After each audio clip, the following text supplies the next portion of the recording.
How's it going, Laser Bruce's up, Bobby Sixkilla, and welcome back to Shinrai Broken Beyond Despair. Now, we have come to the point where we believe that Kotoba is the one responsible for the blackout, thinking that he's playing a prank and hasn't heard about Momoka's situation yet. But we don't really know if that's the case.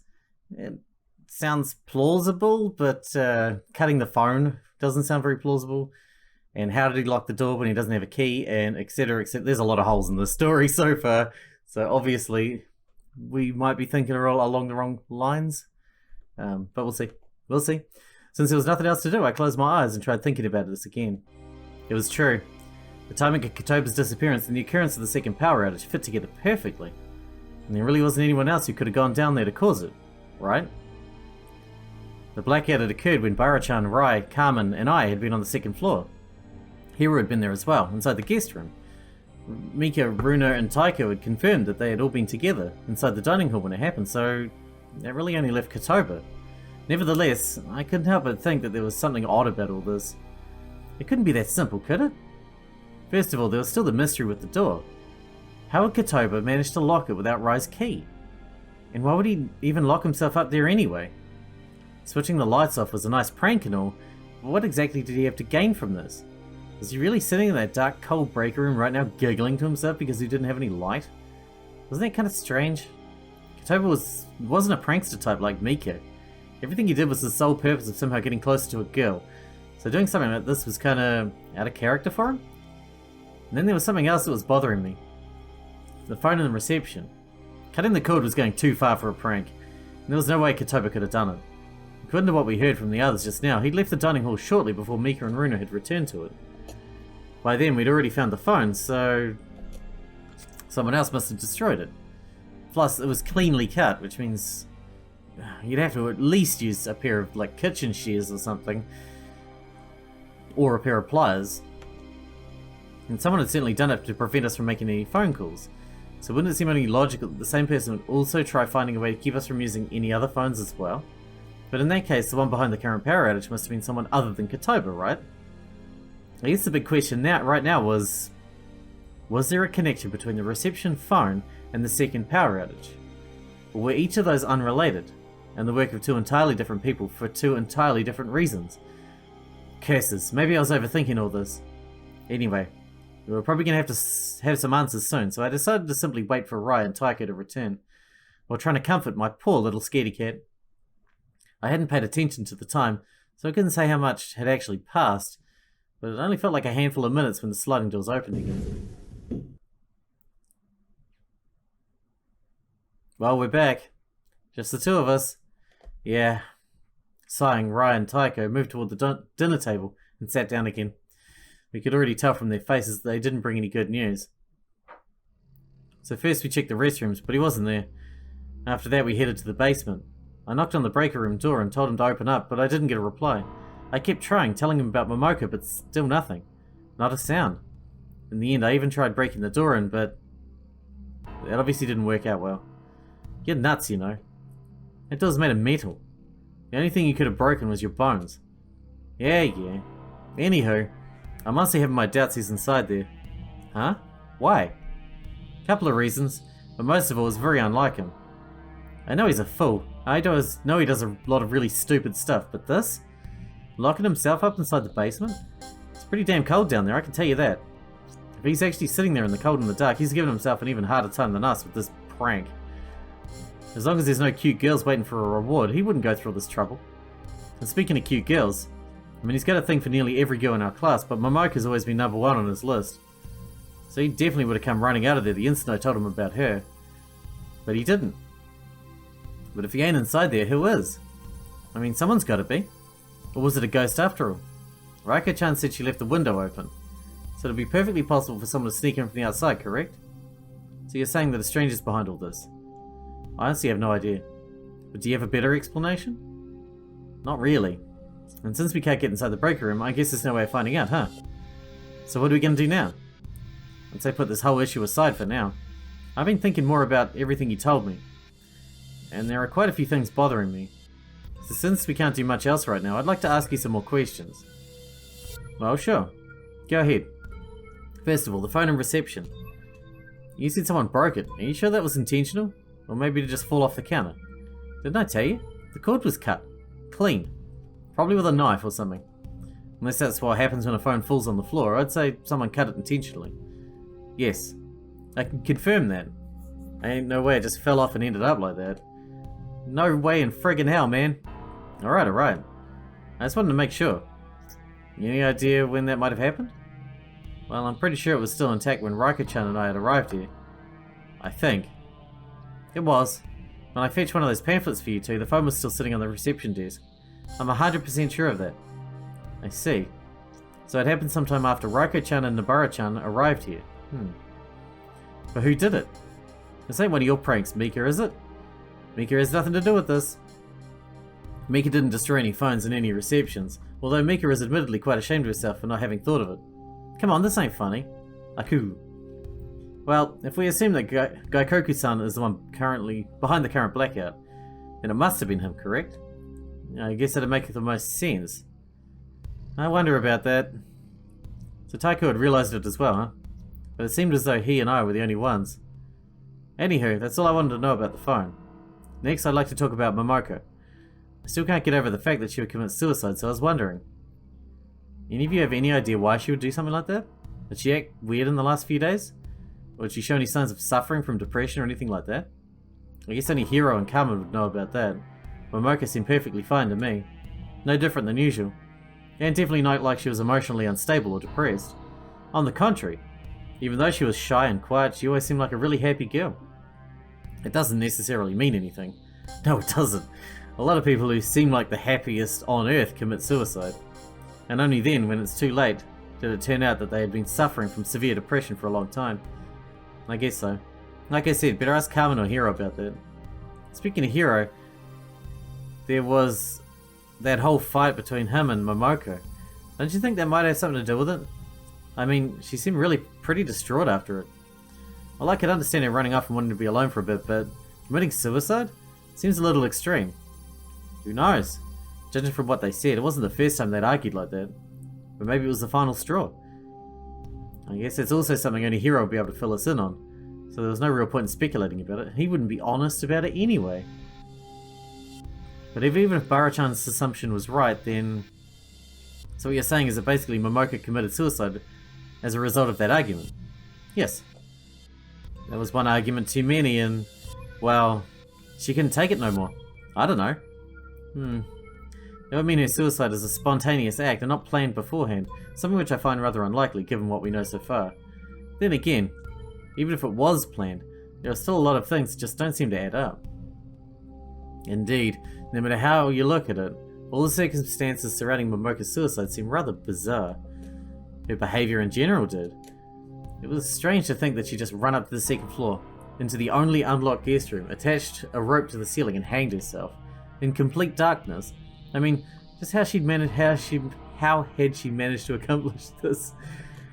Especially with the ones chasing after her. There wouldn't have been any time for mistakes or hesitation, otherwise they would have quickly caught up with her. Which also made it rather unlikely that she frantically checked random rooms in the hopes of finding one that was unlocked. So she really must have run straight to that guest room on the second floor. But again, how did she know about it being open? When she'd apparently never left the dining hall in order to explore the resort and find out about it. This whole scenario seemed almost as though she had been... possessed? What? I've been thinking about this for a while now, but... ain't all this sound kind of familiar? What do you mean? Hiro's horror story? The one about a girl who killed her boyfriend and then committed suicide? Oh right. You remember how it ended? Her ghost now searching for girls like herself who ain't trusting their boyfriends and get overly jealous? And when she finds them, she drives them to commit suicide. By hanging themselves. Yes. That's exactly what happened to Momoko. So I was thinking, maybe it's the curse. Maybe it's the ghost of that girl who drove her to commit suicide. For a moment, everyone fell silent and just stared at Bara-chan. Possession? Momoko had been possessed by that ghost and driven to commit suicide? That'd be ridiculous, Akadori-san. Ghosts do not exist. But Chol felt that was weird, right? Momoko just suddenly running up there and hanging herself during a blackout? It don't make any sense. That's unnatural. You can't be serious. Well, Nobara-chan does kind of have a point. Miyamoto-san. The whole thing is awfully similar to Hiro's story.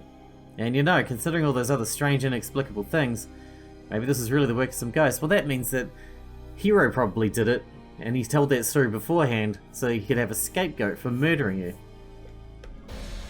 Nonsense. There's no way ghosts exist. And what exactly happened here? You seem to kind of doubt it being suicide, but if it wasn't a ghost either, then what? Well, was this an accident? An accident? Are you serious? You mean Momoko ran up there and accidentally hanged herself? Yeah, I can call bullshit on that. Aku? Indeed, an accident was completely out of the question. And of course, I didn't believe it to be the work of a supernatural being either. However, just like Taiko, I had a feeling there was more to this than a simple suicide. And if we started having doubts about it being a suicide as well, then what exactly did that leave us with? I didn't even want to think that far. But the only other possibility would have been murder. Yep. I closed my eyes and took a deep breath. Murder? I did that voice again. It had to be either that or suicide. There was no other option. And since the latter raised so many questions, it seemed kind of unnatural. As Baro-chan had phrased it. Was it truly murder then? But it seemed kind of strange too. I mean, how would the murderer have done it? Besides, unless there was an unknowing person somewhere around there, the culprit could only have been among us. Among my classmates. Sorry, I need coffee again. Ah, that's better. My friends. Yet I definitely didn't want to believe that. Unfortunately, the fact remained that someone had purposefully isolated us from the outside world by cutting the reception's phone cord and then shutting off the power, as well as preventing us from switching it back on. And as ridiculous as Baro-chan's theory was, there was one thing she was right about. The parallels between Hiro's ghost story and what happened to Momoko were uncanny. And they couldn't be mere coincidence. Ghosts looking for overly jealous girls that didn't trust their boyfriends? Hiro had accused Momoko of being exactly like that. And ghosts looking for girls like Momoko. And ghosts who drove girls like Momoko to commit suicide by hanging themselves. Baro-chan had talked about possession. Momoko had been possessed. As in, she had been led by that ghost into that room and forced by it to commit suicide. Wait a second, could it be? When I raised my head and opened my eyes, Taiko had his gaze aimed directly at me. For a moment we just stared at each other in silence. Just from the look on his face I could tell. I could tell he must have come to the same conclusion as me. Hiro? Well, I guess this won't get us anywhere. If we want to figure out what exactly happened, we need to start at the beginning after all. Which would be the first blackout, right? I'm almost willing to say that if it hadn't been for that, Momoko would still be alive. You're saying this is my fault now? Well, of course not. I'm just saying that we need to figure out what happened during that blackout if we want to find out the truth. Oh. Everyone was in a panic, and at some point, all of you left the dining hall. A bit defensive there, right? So obviously you think it's your fault. I want to know what each of you was doing once you stepped through those sliding doors. Every last detail of it. Especially from you, Rooner, since you were one of the 3 people who chased after Momoko. I already told you most of it earlier, and I doubt there's anything to add that would be of help, Kikai-san. Tell me anyway. No matter how unrelated or insignificant it might seem, I want to hear every detail. Maybe there's something you heard or saw that might be of help, so think real hard about it. That applies to all of you. I want everyone to tell me their version of what happened. If we put them all together, we might be able to figure something out. Yeah, it sounds like a good plan. What about Shirataka-san and Aika-san? Shouldn't we get them too? They've been gone for a rather long while now anyway. Ryan and I quickly checked on them on our way back from the breaker room. They're still grieving, so let's give them a few more minutes. If they're still not back by the time I've heard what you guys have to say, we'll go up and get them. Alright. So while all of you get your brain gears working and make sure not to miss any detail, I want to start with Raiko-chan first. Me? Yes. You and Nabara-chan were the first ones to leave after Rai got back from turning the power off, so... I see. Let's go over there, okay? Should I come too? No, we'll do this one after another. Okay. With that settled, Taiko once again pointed toward the sliding doors before moving ahead. I followed him until we were standing right at the entrance area, which was enough distance from the others that they wouldn't be able to hear us. Alright then. I'll cut right to the chase, since I'm sure you already know what's up. During our discussion over there, you didn't say a thing, but I could tell that you were deep in thought, and I couldn't help but notice your expression a minute ago. You realized something, didn't you? The real reason I wanted to talk to you one-on-one is... that I want some confirmation. Confirmation? Yeah. I want to know if you've come to the same realization. I see. I already figured as much. Of course you did. You're a clever girl after all. And that's why I want your opinion on this matter. Clever girl. Clever girl. I probably don't even need to say anything else. You should already know what I'm getting at. I did indeed. It was more obvious than Taiko had also thought the possibility of a murder. And just like me, he was unsure about it. Or rather, he wanted to believe that there was no way Momoko's death could have been murder. So he was asking for my honest opinion on this matter. If I was going to tell him it was suicide, he'd probably feel a lot better. If I was going to tell him that I also thought the possibility of murder, it would further strengthen his own suspicions. So what was I going to tell him? It was either suicide or murder. Murder. Part of me was hoping not to hear that word coming from your mouth. Then again, if you hadn't said it, I probably would have accused you of not being honest with me. There's no way around it, is there? It's at least a possibility. Momoko's strange behaviour, the fact that someone purposely isolated us from the outside world, the parallels of Hiro's ghost story, and a bunch of other small details that don't add up. I still have no clue how all these things fit together. Or heck, if all of them fit together. But one thing's for certain. It's not just a simple suicide. There's a lot more to it. I agree. However, all of this is nothing more than baseless conjecture right now. It certainly is. And that's a good thing, because it means nothing's set in stone yet. And obviously I'd rather think it was suicide than, you know. Besides, I have no idea how the murderer could have done it. Well, I do have a theory actually, but I don't want to share it just yet. There's a few things I want to be sure about before I start spouting nonsense. That's why I need to know the exact moments of everyone during the blackout. Interesting. This guy. Had we come to the same conclusion yet again? I also have my own theory how a murderer might have pulled this off. However, as of right now, I didn't possess any actual evidence to back it up. It was all just theorizing, and I really didn't want to jump any further to any further conclusions. I'd already made enough assumptions despite knowing better, so before I made any more, I wanted to collect all the information we could get first. Especially about what had happened during the blackout. Oh, by the way, don't mention any of this to the others yet, alright? We shouldn't unnecessarily worry them. Not as long as there's no concrete evidence pointing towards a... you know. Understood. Good. Guess it's time to start the questioning then. We're doing this together, of course. With your help, I'm pretty sure figuring this out won't be a problem. So I'm counting on you, alright? Okay. Now I felt slightly pressured. He seemed quite confident in my judgment and deductive reasoning. Well, yeah. I had to make sure not to disappoint him. In any case, before we actually started questioning the others, he still wanted to know what had happened on Baro-chan's and my quest to switch the power back on, so I told him everything. Once that was taken care of, however, it was finally time to start shedding light on what had occurred here during the accursed blackout. Alright, here we go. Who do we want to talk to? What's question mark, question mark, question mark? I want to click on that. Let's go with... Rooner is obviously the most important one to talk to, really. Kakai-san, Shinpuku-san. I can tell from your expressions that you have many questions. Please don't be shy to ask any of them. I'll answer them to the best of my abilities. You're the only one here that followed Momoko. The other two are upstairs still. There are indeed quite a few things I'd like you to tell us. But where to start? Anything you want to hear first, Raika-chan? About Momoko and Hiro's relationship? Let's try that one. You said something rather interesting after the argument between Hiro and Momoko. Something about it being partly Momoko's fault. What exactly do you mean by that? Shirataki-san might have started the argument with his ghost story, but in the end, Mori-san is to blame for everything. What Shirataki-san accused her of is the truth, after all. You're saying Momoko really was an obsessive girlfriend. One should not talk ill of the dead, so I don't want to further comment on that. Take that as you will. I see. Let me at least ask this, though.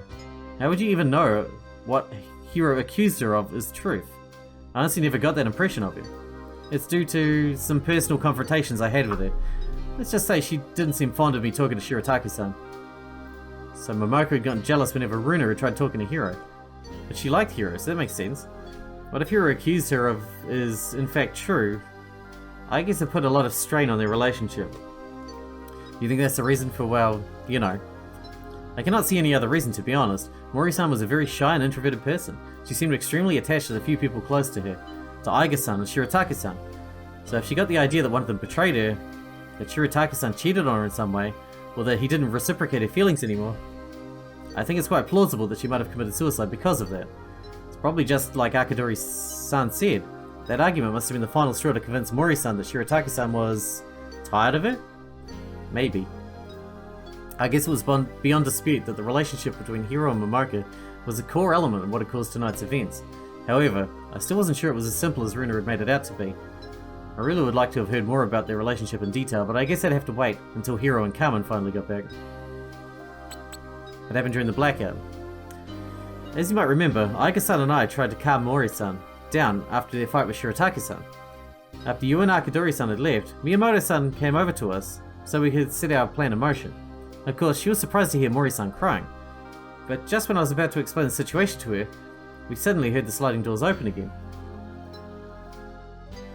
We couldn't recognize her due to the lack of light, but Miyamoto-san immediately knew that it had to be Tamashi-san.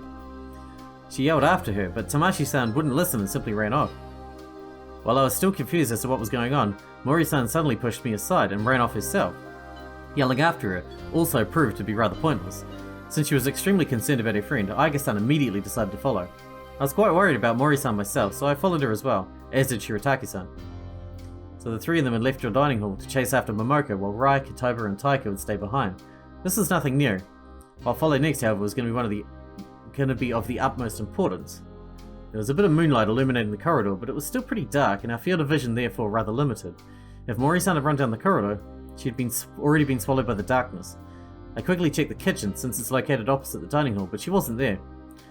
So, since all the guest rooms on the first floor were locked, we headed directly towards the other end of the hallway.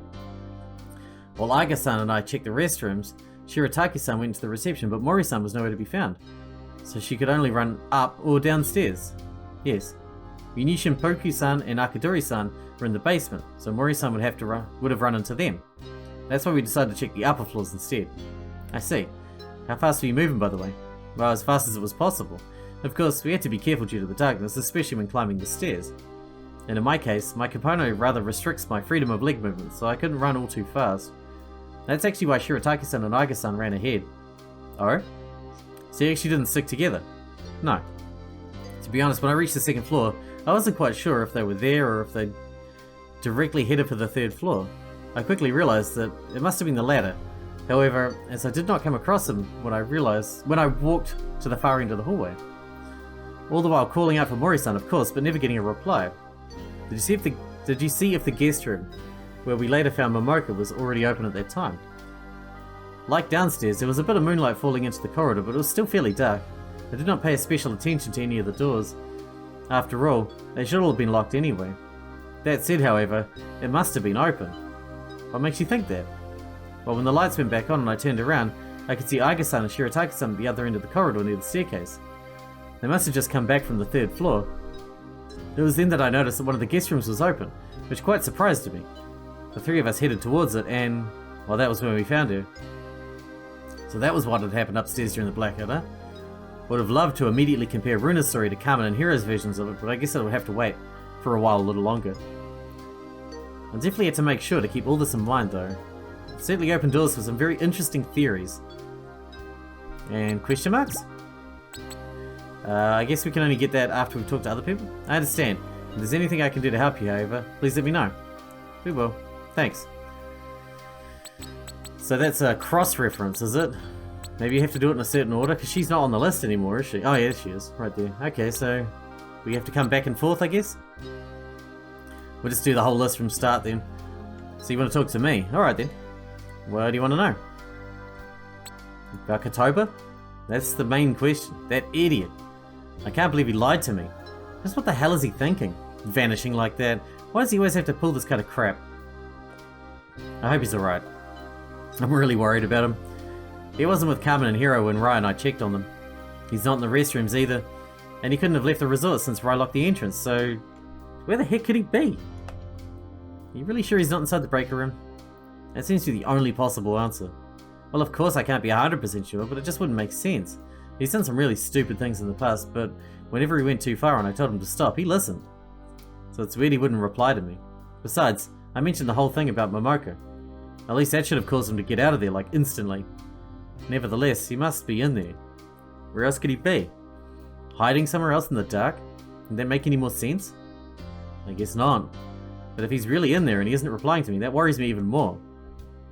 You probably don't have any doubts about him being behind the current power outage, and I can't really blame you for that. Still, you have to believe me when I say this. I know that guy far better than any of you. And locking himself up in the break room and turning the power off? It's just not like him. There's nothing he'd gain from doing this. Taiko seemed to feel really strongly about this, and I could understand why. He wanted to trust his friend. Maybe this trust was blinding him. Someone had to be inside the breaker room. How else could the locked door and window be explained? And unfortunately, the only possible suspect was Kotoba.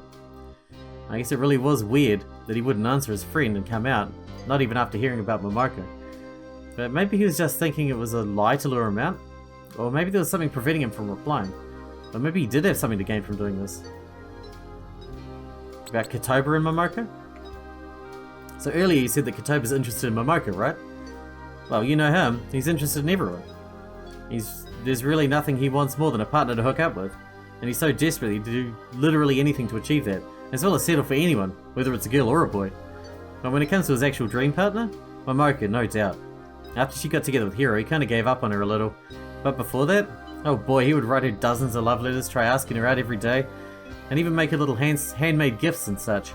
I myself was surprised how serious he was about it. He was almost obsessed with her, you could say. He certainly never went to such lengths for anyone else. It's really unexpected, isn't it?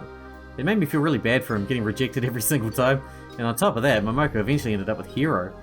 You probably realised it already, but Kotoba really can't stand that guy's guts. Nobody can, he's a wanker. I don't like Kotoba much either, but Hiro was terrible. He is a terrible human. It's not just because he took Momoko away from him. Hiro and Kotoba never got along. Yeah, I certainly had witnessed those two argue and jump at each other's throats at school a lot.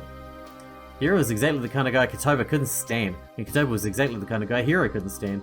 An arrogant, self-loving big mouth and a low-life, good-for-nothing piece of trash, or at least that was how they liked to refer to each other when they got into a fight. That Momoko chose that guy over him made him really mad, but there wasn't much he could do about it except accept it. Like I said, he tried to give up on Momoko and focus on his love for other girls some more. But she still is number one, which is why it's so weird he didn't come out after I told him that's what happened to her. If he's actually inside the breaker room. So Kotoba actually loved Momoko, and to quite a great extent it seemed. It was weird to imagine that guy being serious about a girl, and having actual feelings for her. He was always acting like such a pervert, and as though he didn't care for anything but, you know. So this certainly came as quite the surprise. It almost made me feel a little bad for him too. If his love for her had been genuine, getting rejected so many times must have been really devastating. Still, I couldn't blame Momoko for it, considering the guy's personality. Exactly. He's an unbearable human being. In a way. Right? Okay, so what do you want hear from me? There isn't much I can tell you in regards to the first blackout. I mean, I stayed here with you and Kotoba until the lights went back on. And I already told you everything about Raiko-chan, Nobara-chan, and I experienced after that, so there are still a few other things we'd like to know, right? Yes. Alright. Then just ask away, I guess. What were your original plans for tonight? My original plans? What good would it be for you guys to know about that? Well, like I said before, I'm pretty sure that first blackout played a very big part in what happened here. So it's hard to say your Halloween program for tonight is unrelated. Well, if you say so, I guess there was no point in keeping it a secret now anyway. And so Rai began explaining to us how she originally envisioned this night to unfold. Up until her return to the dining hall, after she'd caused the first power outage, everything had pretty much been just as I had presented to Bara-chan on her way to the breaker room. So no surprises there. After that, however, it started getting interesting. So then you sent Bara-chan and me to take care of the sudden power outage. But what happened after that? Or rather, what was supposed to happen after that? Rooner and I prepared a rather eventful program for tonight. Mostly stage stuff, you know, little plays and such. The first one was supposed to happen right here during the first blackout. In the afternoon, we painted the bottom sides of some of the tatami mats red. Our plan was to flip them over in the darkness, and Rooner was supposed to lie on top of them, of the splatters. I also hid a rubber knife and a bag of fake blood around here. So you're going to pretend that Rooner had been murdered? Yeah. Rooner was going to play the victim while I was going to take the part of the psychotic murderer. Carmen was going to help by creating some more panic and making it more believable. I want to scold you for trying to pull such a morbid prank on us, and I can't believe Rooner was going to play along with it. But it sounds like something that would be rather easy to see through, so I guess I can let it slide. Still, never even think about something like that again. Playing with your friend's emotions like that just for the sake of a prank is just... Well, I guess I don't even need to say it. Yes, I know. And I'm really sorry. Now that it actually happened, I really have no idea what I was thinking. Well, as long as you realize it's wrong, that's fine. From now on, just keep that in mind, that there are some sort of pranks you should never pull on your friends, or anyone for that matter. Yes. Anywho, you want to scare us by pretending to kill Rooner, and then... I only wanted to give you guys a quick scare once the lights went back on. After that, I wanted to do something else. Something I wanted everyone to get involved in. In order to give Bara-chan and me a good scare upon our return, correct? Yeah. Scaring you was the main goal of tonight, and I thought if I got everyone to help with it, we'd definitely succeed. Wait a sec. You wanted everyone to get involved in it? And you wanted to tell us about it once the lights were back on, and after shocking us with Rooner's fake death? Yep. So you expected us to calm down and then listen to you explain your plans in the short time Raiko-chan and Nobara-chan would have needed to get back here. And you expected all of us to be fine with it and play along. You actually expected that to work. Kinda? You sure had a lot of expectations. Come on. It always worked out perfectly whenever I played it through. In your head. As always, it looked as though Rai's plans had more holes than Swiss cheese. Well, things unfortunately didn't go as planned anyways. We didn't even get to prepare anything for the Rooner is dead prank. I would have never expected Momoka to be crying and Kotoba to be hurt once I got back here. And then on top of all that, Mika suddenly opened the sliding door and ran off.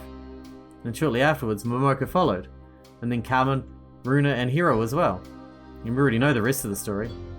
Only you, Kotoba, and I remained here. And only because I didn't want to leave an injured friend behind. So that's how it had been. After hearing Rooner and Carmen's screams and noticing that no one was coming back to the dining hall, Rai decided to go take a look for herself, which is when Bara-chan and I had met her in the hallway. And like Taiko had already said, we knew the rest of the story. I guess in the end, we hadn't really learned anything new at all. When Rai asked if we wanted to know the rest of her Halloween program as well, we shook our heads. It was rather doubtful that any of it would have contained any useful information either. There was one thing of interest she'd mentioned, however, and I definitely needed her to elaborate on it a little. Who else knew your plans? We'll finish talking to Rai and then we'll wrap this episode up because otherwise it's going to run on too long. We'll finish the talking to everybody else in the next episode. But yeah, let's get around. Earlier you mentioned that Carmen was going to help out with the little play you had prepared for the others, right? So I guess that means she was involved in your plans for tonight. Yeah, she was. Unfortunately. Unfortunately? What do you mean by that? Well, originally it was supposed to be just me and Rooner, but Carmen overheard one of our conversations at school, and when she heard our plans to give Raiko-chan the scare of a lifetime, she really wanted to be a part of it. Yeah, I bet. We didn't have much of a choice but to involve her, since she was threatening to tell everyone about our plans and ruin them. And it was already too late to try coming up with something new, so yeah. How long ago was that then? A little over a week ago. On Friday, I think. And how much exactly did Carmen know about your Halloween program for tonight? Literally everything. We even did a few rehearsals over the last couple of days, planned everything through in order to make sure it'd go smoothly. Here in this resort. Of course. I need the two of them to know this place in and out for what I had planned. That's interesting to know that they know this place well, including Carmen. They needed to come here in order to decorate the dining hall anyway. I see. And apart from Rooner and Carmen, did anyone else ever come here before? Nope, only those two. Alright, thanks. Guess I don't have any other questions concerning this topic. You, Raiko-chan? Just to make sure, Rooner and Carmen knew there was going to be a power outage tonight, right? Yeah, I couldn't leave them in the dark about that. You know, like, literally. So Rooner and Carmen knew about the power outage beforehand. And not only that, they'd even know about the resort's layout as well. Couldn't imagine Rooner telling anyone about that, as to not ruin her best friend's plans, but Carmen? I wasn't so sure about her. Considering how close she'd been to Momoka, she might have told her about Rai's plans at some point. And Momoka could have further relayed that information to Hiro. In any case, there was at least a possibility that a lot more people had known about tonight's program than just the three involved. About Momoka. Momoka. I can't help but feel like all this is my fault. I really shouldn't have invited her and Hiro. If I hadn't, none of this would have happened. Come on, don't say silly things like that. It's not your fault. You couldn't have known what was going to happen. No one could have. Besides, speculating about what-if scenarios is just pointless as blaming yourself. And it's not going to change the facts. Maybe, but still, it's kind of hard not to think about this stuff considering I almost didn't invite them. Would you mind telling us the reason for that? Well, she was probably referring to what she mentioned to Bara-chan and me during dinner. Originally, she hadn't wanted to invite Momoka and Hiro because of... Rooner. Rooner? She was the reason you didn't want to invite them. Because Rooner likes Hiro, yeah. Well, actually I shouldn't be telling you this. It's kind of private stuff, you know? It's already bad enough for me and my big blabbermouth mentioning this to Raiko-chan and Nobara-chan earlier. Well, if so many people already know about it, it won't matter if there's one more, right? Don't pull that one on me again. If you won't tell me, I'm just gonna have to ask Raiko-chan instead. Guess I can't stop you from that, but I can't go around spilling my best friend's secrets to everyone. Runa's gonna die of embarrassment if even more peeps know that she's in love with Hiro. Eh? You knew about it? Oh, so she is? Wait, what? What? You tricked me. Oh, come on. It wasn't too hard to put 2 and 2 together from what you just told me now. You just confirmed my suspicion. God dang it. Am I really that easy to see through? Oh, right. If she'd been any more transparent, she would have been a ghost. So Rooner and Hiro, huh? It's kind of unexpected. Wouldn't say those two would fit well together. And didn't she complain a lot about him at the start of the school year? I always got the impression she couldn't really stand him. She couldn't. At least until that magical day happened. Magical day? Remember her bicycle accident? Wait, don't tell me that's when... Bingo! Runa's bicycle accident. So that's when she'd fallen for it? It had happened on the 1st of September, the first day after summer break. I hadn't been there to witness it, but as far as I knew, Runa had twisted her ankle during the accident, rendering her unable to get up. Hiro had just so happened to be nearby, and had actually carried her all the way to the infirmary. Apparently, he'd stayed there with her until the nurse had allowed her to go. When I visited her that evening, she kept talking non-stop about how nice and gentle Hiro had been. It was really weird. Just like that, she suddenly saw him in a very different light. The following week, Hiro actually seemed to show quite an interest in her as well. He even asked her out on multiple occasions, but apparently his interest in her vanished just as quickly as it popped up. From one day to the next, he suddenly wouldn't pay attention to her anymore, even though he had promised her to take her out to the movies. What a jerk. Did something happen? I don't know. And Rooner apparently didn't have a clue either. I'm assuming it was because of Momoko. The cultural festival was just 2 weeks after her accident. After Momoko had a big performance there, a lot of guys were all over her, Hiro being one of them. And as we all know, he was the one to get together with her. Right. That was late September, so the two of them have been together for almost exactly a month now. Yep. Must have been really hard on Rooner, huh? I guess that's the reason why he didn't want to invite those two. Yeah. It's been over a month now since all that, and she keeps telling me she's over it, but I know her well enough to tell that she's got feelings for him. And you know how Momoko and Hiro are together. I just wanted to spare her that sight. Makes sense. However, you obviously changed your mind and invited them after all. Why? Because Rooner insisted on it. Oh? She was pretty persistent about it, actually. Going on and on about how they're our classmates and all, and it would have been rude not to invite them. You know how Rooner is when it comes to stuff like this.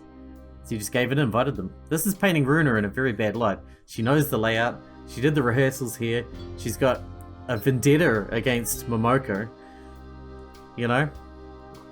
It looks bad. And she followed them.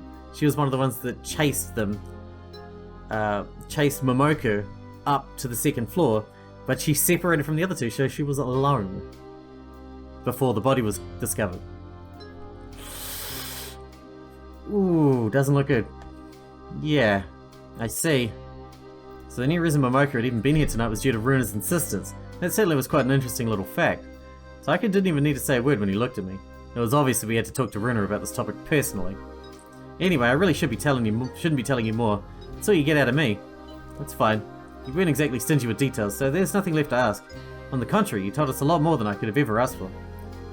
Runa's not going to be happy when she hears about this. At least promise me not to tell anyone else about this stuff, okay? Don't worry. Unlike you, I'm actually good at keeping secrets. Ooh, rough. Alright, we're going to wrap this one up here. Can I save here? Looks like I can't save here.